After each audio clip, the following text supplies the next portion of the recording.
बिस्मिल्लाहिर्रहमानिर्रहीम अस्सलाम वालेकुम वरहमतुल्लाहि वबरकातुहू। अल्लाहुम्मा सल्लि अला मुहम्मद व आले मुहम्मद। रब्बि इश्रह ली सदरी वयस्सिर ली अमरी वहलुल उक़दतम मिन लिसानी यफ़क़हू क़ौली। आमीन। ख़वातीन हज़रात, खुशकिस्मती कितनी है कि आज पाँचवीं सहरी और पाँचवां पारा जो है उसको इंशाअल्लाह ताला समझने की कोशिश करेंगे। अल्लाह ताला ने ये फ़ज़ीलत जो है ये ख़ास तौर पे हमें दी है कि हम कुरान का सबक जो है वो रमज़ान में इंशाअल्लाह ताला अल्लाह ने चाहा तो पूरा ज़रूर करेंगे। पाँचवां पारा जो है ये बुनियादी तौर पर सूरह निसा है। सूरह निसा अब चौथे पारे से जो है वो कंटिन्यू करते हुए चले आ रहे हैं।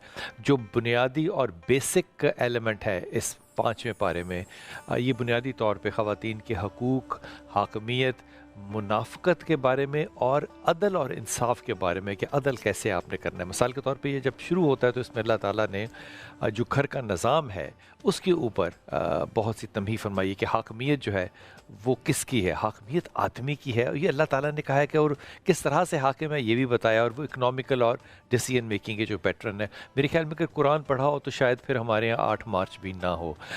इसमें अल्लाह ताला ने एक बहुत ही ज़्यादा हसास बात कि अगर कोई, और ये लफ्ज़ जो है ये मैंने कई तफसीर में देखा, लफ्ज़ जो एक्सप्लेन करता है इस किरदार को वो है अक्खड़पन का होना, अक्खड़ होना, अड़ियल होना, ज़िद पे आ जाना अपनी। अगर कोई औरत या आपके घर की बीवी इस तरह की मामलात में आ जाए तो आपने समझाना है, लेकिन अगर ना समझे तो फिर अपना बिस्तर अलग कर लेना है उससे। देखिए कैसी हिकमत की बात है। और अगर ना हो तो फिर उसके बाद आखिरी तरीके के तौर पे आप थोड़ी सी सख्ती या फिर जुदाई भी कर सकते हैं। इसमें हक़ और अदल का जो है एक पैमाना अल्लाह ताला ने डिस्कस किया। वो हज़रत उस्मान बिन तलहा वाला वाक़या जो है, ये पता कौन थे, इनके पास काबे की चाबियाँ थी और जब रसूल पाक सल्लल्लाहु अलैहि वसल्लम हिजरत को जा रहे थे तो आपने आपसे चाबियाँ मांगी थी और उस्मान बिन तलहा रज़ी अल्लाह ने नहीं दी थी। आपने कहा था एक दिन आएगा कि तू ये चाबियाँ देगा। और फिर जब फ़तह मक्का हुआ तो आपने क्या किया, आपने ये खाना काबा की चाबियाँ उस्मान बिन तलहा को बुलाकर दी।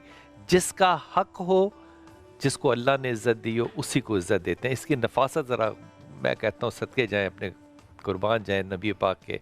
ये नफासत अल्लाह की सिर्फ नबी ही कर सकता है। फिर मुनाफ़क़त के ऊपर और मुनाफ़िकों के बारे में और यहूद के बारे में अल्लाह ताला ने बड़ा कैटेगोरिकली मुसलमानों को कहा कि तुम ये कर क्या रहे हो, तुम्हें समझ नहीं आती। वो पता है मसला क्या था, मुसलमान जो थे वो मुनाफ़िकों के बारे में राय कैसे रखते थे कि इन्हें कत्ल किया जाए। एक ग्रोह ये कह रहा है, दूसरा ग्रोह ये कह रहा है नहीं ये हमारे दीनी भाई हैं। अल्लाह कह रहा था ये किस तरह की बातें कर रहे हो, तुम्हें क्लैरिटी क्यों नहीं है, ये मुनाफिक हैं।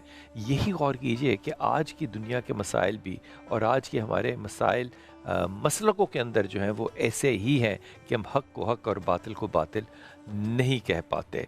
जहाद की फ़जीलत के बारे में बड़ा ज़िक्र किया गया है इसमें, और हिजरत को भी जहाद ही करार दिया गया है। फिर ये भी अल्लाह ने कहा कि तुम अगर मौत से डरते हो तो फिर मौत के डर से जहाद जो है वो नहीं हो सकता।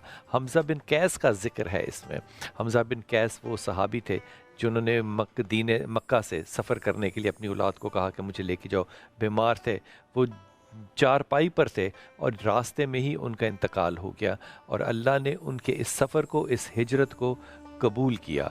यहाँ पे सबसे ज़्यादा जो खूबसूरत बात अल्लाह ताला ने कहा कि जो भी किसी पे बहतान लगाएगा, चाहे वो गैर मुसलमान हो, अल्लाह ताला उसको पसंद नहीं करेगा और उस बहतान का बदला जो है वो दिया जाएगा। शेख साहब इंशाअल्लाह ताला इन बातों को बड़ी तफसील से हमें समझाएंगे और आयत वाइज और पैराग्राफ वाइज।